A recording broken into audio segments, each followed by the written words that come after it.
வணக்கம். நான் ஸ்ரீரங்கம் ரவி உங்களோட பேசிகிட்ருக்கேன். டிசம்பர் மாதத்திற்கான பலன்கள். இது எல்லா ராசிக்குமே நான் 12 ராசிகளுக்கும் நான் இதை சொல்லும்போது இரு பகுதிகளாக சொல்கிறேன். அதாவது 15ஆம் தேதி வரைக்கும் ஒரு எப்படி இருக்குது, 15லேருந்து 31ஆம் தேதி வரைக்கும் எப்படி இருக்குது அப்படி. இப்போ மேஷராசி. மேஷராசி நேயர்களை பொறுத்த வரைக்கும் முக்கியமான விஷயம் என்ன அப்படின்னு சொன்னால், இந்த மாதம் கிட்டத்தட்ட 6ஆம் தேதி அன்னைக்கு குரு வக்கரமாக இருந்து மிதுன ராசிக்குள்ளே வரார். மிதுன ராசிலே தொடர்ந்து இருக்கார் கிட்டத்தட்ட ஜூன் மாதம் 2026 ஜூன் 1ஆம் தேதி வரை. 7ஆம் தேதி அன்று செவ்வாய் தனுசு ராசிக்குள்ளே போகிறார். அதே நேரத்தில் சனி வக்கர நிவர்த்தி ஆகிறார். ரொம்ப ரொம்ப முக்கியம், சனி வக்கர நிவர்த்தி ஆகிறார். புதன் விருச்சிக ராசிக்குள்ளே வரார். செவ்வாய் தனுசு, புதன் விருச்சிகம், சனி வக்கர நிவர்த்தி. இதெல்லாம் பார்த்திங்கன்னா 7ஆம் தேதி நடக்கும். 15ஆம் தேதி அன்று மார்கழி மாதம் பிறக்கிறது. அப்போது நம்ம இந்த காலகட்டத்தில் இந்த முதல் 15 நாட்கள் எப்படி இருக்குன்றதை பார்க்கலாம். முக்கியமான விஷயம் என்னென்னா, உங்கள் ராசிநாதனான செவ்வாய் 9ஆம் வீட்டுக்குள்ளே போகிறது நல்லதுன்னா நிச்சயமாக நல்லது. நல்ல விஷயங்கள்லாம், அதாவது முடிவடையாமல் இருக்கக்கூடிய சில நல்ல விஷயங்கள்லாம் நடக்கும். தெய்வம் சம்மந்தப்பட்ட இப்போ நான் ஐயப்பன் கோயிலுக்கு போகிறேன், எல்லாம் ஐயப்பன் போகிற மாதம் தானே, அந்த மாதிரியெல்லாம் சில வேண்டுதல்கள் சில விஷயங்கள்லாம் நீங்கள் செய்யணும்னு நினைக்கும் போது அது நடக்கும். வீட்டில் சுபமான நிகழ்வுகள் நடக்கும். உறவு முறைகளில் பிரச்சனைகள் இருந்தால் கூட சரியாகும். மனசில் ஒரு நிம்மதி தரக்கூடிய ஒரு சூழல்களை பார்க்க முடியும். 3க்கும் 6க்கும் உள்ள புதன் 8ஆம் வீட்டுக்குள்ளே போகிறார். ஒரு மறைவு ஸ்தானாதிபதி இன்னொரு மறைவு ஸ்தானத்துக்குள்ளே போகும்போது முக்கியமான விஷயம் என்னென்னா, எதிர்பாராத சில நல்ல அதிர்ஷ்டங்கள் ஏற்படும். அந்த அதிர்ஷ்டம் எப்படி, சில பேருக்கு வெளிநாடு போகணுன்னு நினைக்கிறவங்களுக்கு கண்டிப்பாக வெளிநாடு போகிறதுக்கான வாய்ப்பு ஏற்படுறது. அதுக்கப்புறம் பார்த்திங்கன்னா உங்களுக்கு வந்து சில நல்ல நிகழ்வுகள், எதிர்பாராத தன வரவு, இந்த மாதிரி சில நல்ல விஷயங்கள்லாம் நடக்கும் இந்த ஒரு காலகட்டத்தில். அதுக்கப்புறம் குருவை பொறுத்த வரையில் 3ஆம் வீட்டுக்குள்ளே வந்து செவ்வாயை நேராக பார்க்குறார். அதுவும் நல்லது. எல்லாத்தையும் சிகரம் வச்சா போல் ஒரு முக்கிய விஷயம் என்னென்னா, சனி வக்கர நிவர்த்தி அடைவது. ஏன்னா ஏற்கனவே 7.5 சனி, அதில் சனி வந்து 12ஆம் இடத்துல இருக்கார். அப்போ சனி 12ஆம் இடத்துல இருக்கும்போது தேவையற்ற செலவுகள் பிரச்சனைகள்லாம், சனி வக்கரமாக இருக்கும்போது அந்த நெகட்டிவ் எஃபெக்ட்ஸுங்கிறது கொஞ்சம் அதிகமாக இருக்கும்.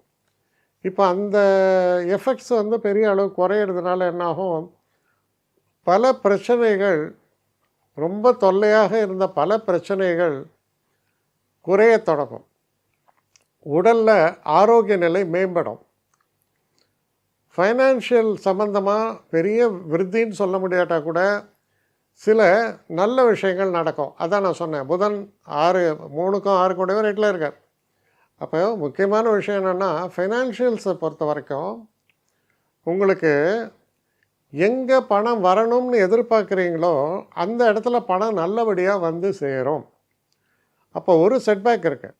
என்ன ஒரே ஒரு செட்பேக், சில நேரங்களில் குடும்பத்தில் நல்ல நிகழ்வுகள்லாம் இருக்குது, வார்த்தையில் கவனம் வேண்டும். வார்த்தையில் கவனம் இல்லைன்னா ஒரு ஒரு ஒரு சாதாரணமாக பேச்சு ஆரம்பிக்கிற பேச்சு சில நேரங்களில் சண்டையில் போய் முடியும். எப்போவுமே ஒரு விஷயம் சொல்லுவாங்க, you can win an argument but lose a ஃப்ரெண்டுமா. அதை ஞாபகத்தில் வச்சுங்க.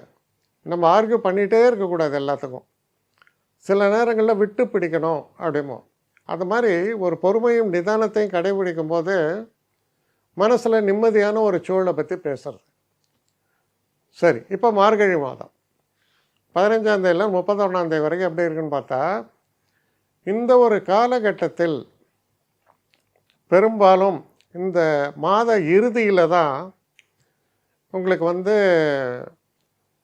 புதன் தனுசு ராசிக்குள்ளே போகிறார்.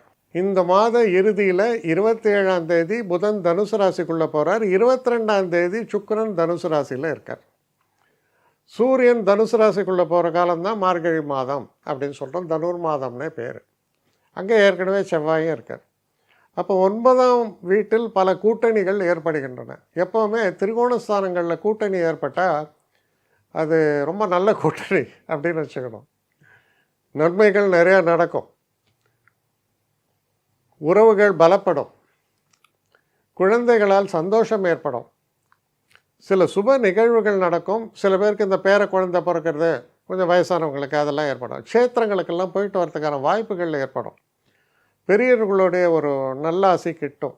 அதனால் பார்த்திங்கன்னா மன நிம்மதி நிச்சயமாக ரொம்ப நல்லா இருக்கக்கூடிய ஒரு காலம் இந்த மார்கழி மாதத்தில் முதல்ல அந்த 15 நாட்கள், அதான் 31ஆம் தேதியோடு முடியுது. ஸோ ரொம்ப சந்தோஷமாக நிறைவடக்கூடிய ஒரு டிசம்பர் மாதம் இன்சிடென்ட்லி இந்த வருஷத்தோட நிறைவாகவும் அமையிறதுனால இந்த மாதம் உங்களை பொறுத்தவரையில் ஒரு பெரிய ரிலீஃப் தரக்கூடிய நல்ல மாதமாகத்தான் அமைகிறது. என்னை காண்டாக்ட் பண்ணணுன்னு நினைக்கிறவங்க srirangam.ravi1@gmail.com ஒரு முகவரிக்கு உங்களுடைய இதை அனுப்புங்க. கட்டணம் உண்டு, அதோடைய விவரங்களை நான் உங்களுக்கு அனுப்புகிறேன். ஆனால் நான் இன்றைக்கி மேல் அம்சம் இன்னும் பதில் வரலையே அப்படின்னு வருத்தப்படாதீங்க. ஏன்னா எனக்கு கொஞ்சம் பெண்டிங்கில் இருக்குது. ஒரு நாளைக்கு எவ்வளோ பேரை நான் பார்க்க முடியும்? 3 பேர் 4 பேர் மேலே என்னாலையும் பார்க்க முடியாது. ஆனால் நிறைய பேர் ஆசைப்பட்றாங்க. ஆனால் கண்டிப்பாக நான் எல்லாருக்கும் ரிப்ளை பண்ணுவேன். சில நேரங்களில் 3 to 4 வீக்ஸ் ஆகும் என்னுடைய ரிப்ளை வரத்துக்கு. ஆனால் வரும். ஏன்னா நான் எல்லோரும் ஒரே நேரத்தில் ஒரு நாளைக்கு 10 பேர் பார்க்கணுன்னா முடியாது.